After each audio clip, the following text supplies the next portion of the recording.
Keymer and David, maybe for the people who are not aware, you can tell us a bit about the match that the two had in the recently concluded World Cup. Yeah, so Vincent Keymer, he's still young, he's a teenage talent from Germany, and in the recent World Cup that Magnus Carlsen went on to win, Vincent was the closest to stopping him. Vincent, I don't know exactly which round, I'm not sure, I think it was just one quarterfinals a while ago. Vincent did take the first game of Magnus. Vincent, when he had white, beat Magnus on demand, had to strike back with the white pieces himself. Magnus got very lucky. Vincent actually had a winning move there. He could have pretty much finished it on the spot, knocked down Magnus, but he missed the opportunity, went into an equal endgame. But Magnus endgame skills, and eventually Magnus was able to grind it out at that point later in the tie race. So then the score was settled with Vincent, but he well surely took the fact that he was out of everyone, stopping the one. And Magnus himself in his interviews afterwards that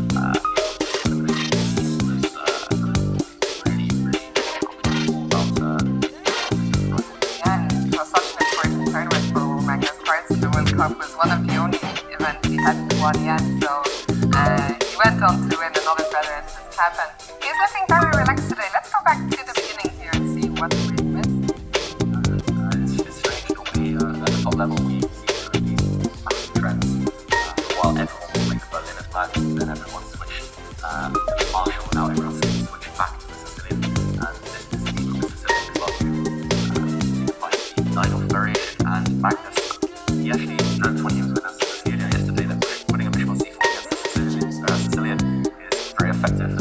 Of course, it was used by Fischer back in the day and various top players since, but I've very rarely seen Magnus play with a bishop on c4, especially against the minor. Usually he goes for other lines. Vincent, in the World Cup, which he played e5 on 1 against Magnus, he's been known to play Tarot Khan, plays but this main line Sicilian lately, Magnus trying to target a4, signifying a positional approach rather than so Magnus did get a decisive advantage. The biggest shock to me was that he didn't play this move bishop to d5, just trapping the black queen on c8 as we showed a bit earlier. Instead he kept the material balance, just pushed a strategic advantage, and this is the game position. It's a Keymer down under 5 minutes now. Maybe we check in with the other games in this match quickly, starting with board 2 Grandinius against Albania. Okay, this one we predicted would end in a draw. It looks very, very balanced. Black has a beautiful bishop cemented on d5, but it's just the presence of opposite colour bishops makes me sceptical either side can break through. Black king looks really active. White can give a couple of checks if desired, but ultimately should the best play be a draw. Okay, so let's move on now to board 3, Ariantari against Navarra. Wow, Ariantari really fighting for his life here with white. It should be holdable. Actually,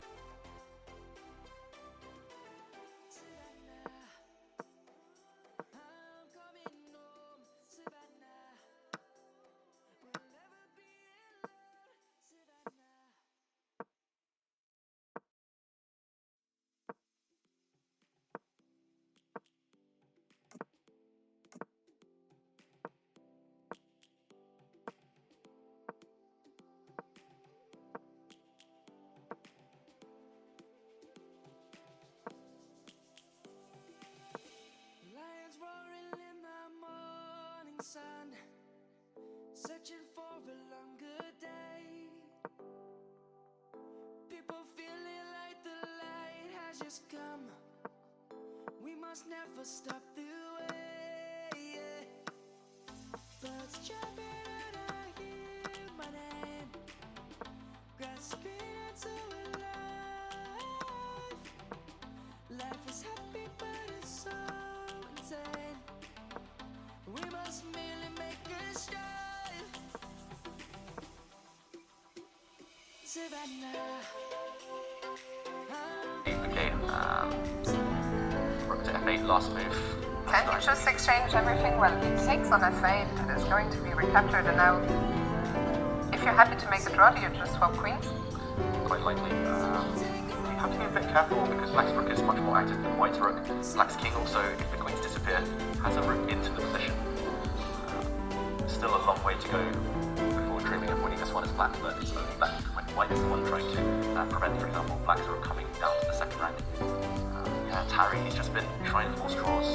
He's had 4 whites out of 5 games so far. He's been struggling a lot, just not in form right now, and I think this would be a board list of our own, and not everyone would have been trying to target.